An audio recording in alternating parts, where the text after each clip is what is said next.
Est-ce que tu nous caches encore d'autres choses, Sofra? Parce que ça, j'ai découvert, mais j'ai fouillé. Hein. Tiens, là, tu as été fort. Hein. Ah, parce que là, tu as été très fort. Parce que ça, il n'y a personne qui le sait pour le savoir si tu as été bon. Bonjour et bienvenue dans l'interview de Dread & Sky, Soprano pour la 3e fois dans l'émission. Alors, comment ça va ce soir, Sopra? Ça va, on est là, un peu fatigué parce qu'on a fait beaucoup de routes, mais sinon, on est là, tranquille. Là, tu viens d'où aujourd'hui? Là, hier, on était pas loin, on était à Nantes. On était à Nantes, avant, on était à Mulhouse, après, on était à Saint-Malo. Après, on était à Paris, bon, en gros, on a fait beaucoup de routes. Mais sinon, hier, on était à Nantes et là, aujourd'hui, on est à Angers. Alors, ça y est, ton album est dans les bacs depuis le 4 octobre. Est-ce que tu as des retours de ton public? Le retour, moi, je le vois, il y a 2 trucs qui montrent le retour. Tu vois, c'est la scène. C'est là où tu vois si les gens il y a eu un bon retour ou pas. Et c'est vrai que là, c'est positif. Tous les concerts sont complets, au point qu'on a remis des nouvelles dates et encore en plus des zéniths.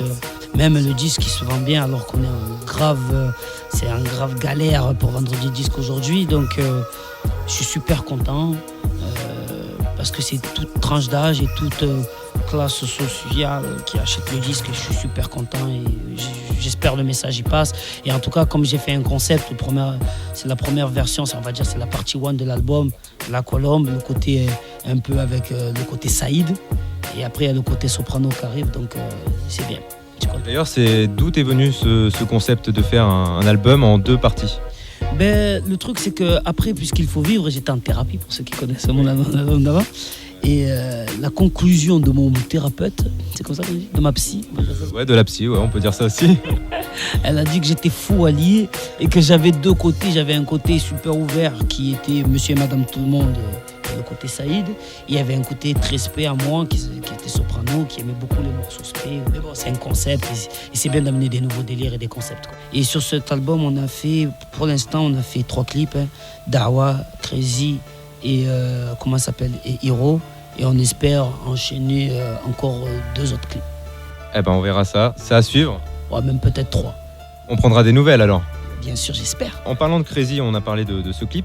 On voit Nesbill à la fin, ça signifie quoi? Il y a un morceau, un album avec lui Non, parce qu'on travaille ensemble. C'est vrai que mon équipe le manage. Donc c'est vrai qu'il est souvent avec nous. Et voilà, c'est un bon collègue, j'aime beaucoup ce qu'il fait, on délire bien. Et il était là quand il était à Marseille quand on a fait le clip. J'ai dit arrive, il est arrivé, il était rapta comme on dit, on a bien rigolé. Voilà. Ouais, parce que j'avais entendu parler qu'à la fin de l'année prochaine, fin 2011, tu fais un album en commun avec quelqu'un. Ah non, c'est pas Ness. Dans cet album-là, il y aura un featuring avec Ness, mais c'est pas Ness. Ah, c'est pas Ness, donc faut que je réfléchisse encore. Ah ouais, c'est pas lui. Je t'avoue, tu m'as mis le doute. Hein. Ah non, c'est pas Ness. C'est vrai qu'il y aura un feat avec lui, mais c'est pas lui. Ah, dommage. Ouais, peut-être des gens peuvent trouver, mais je pense pas qu'ils vont le trouver aussi facilement. Alors, est-ce que c'était arrivé d'écrire des morceaux pour des artistes soprano? Oui, j'avais déjà écrit pour Léa Castel, j'en avais écrit beaucoup. Après, j'ai écrit pour des gens qui sont moins connus aussi déjà. Amadou et Mariam aussi. Il y a des trucs que j'ai écrits mais qui sont pas sur l'album, pour Chicken Jaffa Koli. Et là, je travaille sur d'autres artistes, mais tant que c'est pas sûr, je peux pas trop dire, mais je travaille sur d'autres artistes là. Alors, on va revenir sur le premier album de La Colombe et le Corbeau. Là, c'est la première partie. Tu vas faire le morceau Hero. On a eu l'occasion d'en parler au téléphone pour le phoneur. Et est-ce que dans le 2e album, tu comptes faire un morceau où tu incarnes un personnage? Bien sûr, vu qu'il y a La Colombe, on va dire c'est plus Peace. Il y a Hiro Nakamura, et en plus je l'ai écrit tout à l'heure le morceau. Et comment ça s'appelle, dans le Corbeau, il y a Sylar. Pour ceux qui connaissent Rose, Sylar, c'est lui qui découpe les tels, qui prend les énergies. Sylar. Et son pouvoir, c'est ça quoi? Voilà, c'est lui qui découpe les crânes et pour prendre l'énergie. Donc c'est un peu un ego trip pour dire que voilà, j'essaye de prendre un maximum d'énergie pour avoir plein de flow, plein de style, Ah, donc là, ça serait un morceau plus patate, on va dire, entre guillemets, quoi. Un morceau... Voilà, c'est plus un morceau. Comme je dis justement dans le morceau, Sylar, c'est le côté noir du morceau que j'ai fait avec Indila. C'est une phrase que je dis justement. Voilà. D'accord, donc alors, j'ai entendu aussi, parce que je me suis renseigné, c'est normal, qu'il y a un remix numéro 2 de Ça fait mal. Oh, comment tu le sais ça? Ah, bah je me... Tiens bon. Ça s'appelle pas Ça fait mal, mais oui, il y a un remix carré. Mais c'est pas de moi, c'est pas pour moi, c'est pour la fouine. Hein. Il y a un remix qui arrive de son futur album qui arrive. Voilà, mais bon, je sais pas si je peux dire le morceau de titre, je peux rien dire, mais c'est pas le même style de morceau, mais c'est comme une suite. On va C'est dire. le même concept, quoi, avec plein d'artistes dessus. Voilà, c'est un remix avec plein d'artistes dessus. Est-ce que tu nous caches encore d'autres choses, Sofra? Parce que ça, j'ai découvert, mais j'ai fouillé. Hein. Tiens, là, tu as été fort. Hein. Ah, parce que là, tu as été très fort. Parce que ça, il n'y a personne qui le sait pour le savoir si tu as été bon. Et le truc, c'est qu'en plus, on a fait le clip il n'y a même pas une semaine. Tu vois, et encore, on l'a fait en sous-marin. Donc, voilà. Alors, quand on dit Soprano, on pense forcément à l'OM hein, depuis le début. Est-ce que tu envisages des projets avec eux? Bien sûr, on a beaucoup de projets déjà. On a beaucoup d'associations en commun. On travaille sur plein de projets par rapport via les jeunes ou même par rapport à mes concerts aussi. Par exemple, là, on travaille avec OMTV par rapport à mes tournées. Ils sont là, il y a de temps en temps, ils nous suivent dans quelques dates et tout ça pour montrer un peu. Parce qu'il y a beaucoup, quand même, quand je suis en concert, beaucoup de gens qui sont fans de l'OM, qui arrivent avec les maillots et tout ça. Et c'est vrai qu'on filme un peu et comme ça, eux, ils alimentent ça pour leur site internet et pour leurs émissions. Donc c'est vrai qu'on a beaucoup de projets. Est-ce que ça influence un peu sur tes concerts à Paris? Parce que Paris et l'OM... Eh ben, je vais te donner une anecdote. La semaine dernière, on était à l'Olympia et c'était 2 jours après le match OM-PSG où on a perdu. Donc je t'explique, pour aller à l'Olympia, j'avais la pression comme pas possible. Je me suis dit, on va me flamber. Et en fait, quand on est arrivé, il n'y a personne qui m'a parlé de ça. Le concert s'est super bien passé. Ouais, oui, de toute façon, c'est que du sport. Voilà, c'est que du sport. C'est que de la musique. C'est que de la musique aussi. Dans le premier interview qu'on avait fait ensemble, tu m'avais parlé, je sais pas si tu te souviens, d'un album spécialement pour l'Afrique, comme avait fait This Is. Ouais. Ben, le truc, c'est que ça devait être fait, mais on a travaillé sur l'album des Psychiatres pour faire les Cités d'Or. Et après, je dirais que j'ai enchaîné l'album, donc j'ai pas eu trop le temps de le faire. Et normalement, on doit travailler un truc justement avec Chikenja. Il y a des morceaux qui devaient être pour cet album-là qui vont être sur le Corbeau, justement. Qu'on va mettre sur le Corbeau. Et, donc, du coup, c'est annulé ou c'est reporté, Sopra? J'espère que ce sera reporté. Bon, pas maintenant, parce qu'il y a l'album des Psychiatres qu'on va commencer à travailler.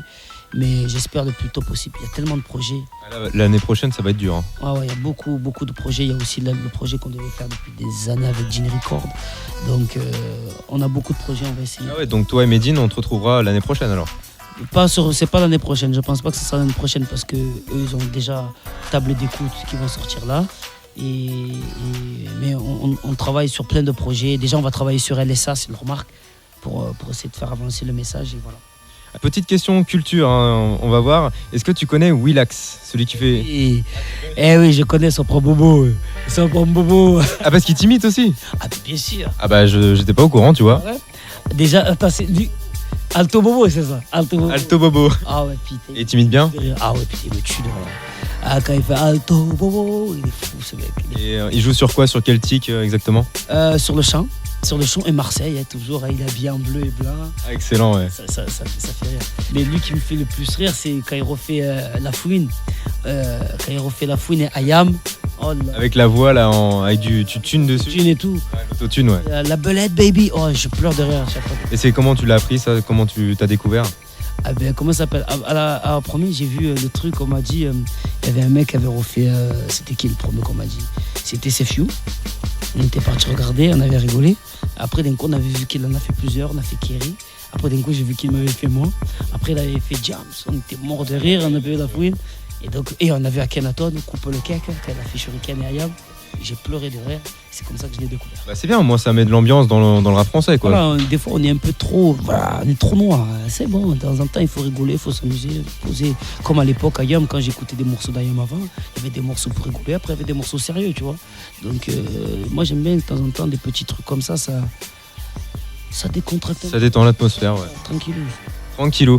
Alors ce soir tu es sur scène. On va te laisser te reposer tranquillement. Si tu veux juste finir par un petit freestyle. Ouais. Crois-tu vraiment pouvoir stopper le mbaba de la psychiatre alors qu'au Mike, t'es aussi vrai que le Saint-Carmen Electra? Hala hala dans les quartiers français, dans les villes d'Africa. Hala hala, Sopran Baba pour Mike débarque à la rage pour les chiens de la casse qu'on a mis à l'écart, qu'on a mis au mita. Pour les frères correction de blédard, pour les frères qu'on a mis au mita. C'est la wa. Voilà encore un flow digne d'un combat de boxe, une connexion plus attendue que detox. Mon flow a les poumons noircis à force de fumer du MC. Il se promène dans d'autres galaxies, stencil réside sur Pluton, pendant que sur Terre s'arabe comme Coxy. Oui, on a trouvé mes empreintes sur le gun qu'a tué ta carrière. C'est bien ton crâne, la tête de mort sous toutes nos bannières. Yeah, quoi de neuf, Winnie Baby, comme dirait Wheezy, voilà le remix, baby. Voilà, le remix pour vous ce soir sur Angers, au Shabada dans les loges avec Sopra. C'est ça, mon ami. Voilà, je te dis à bientôt, bon courage pour la suite, les projets, tout ça. Hein. Merci beaucoup et à bientôt, j'espère. Dread Sky avec Benoît, c'est du rap invité freestyle. Ok, Baba, psychiatre.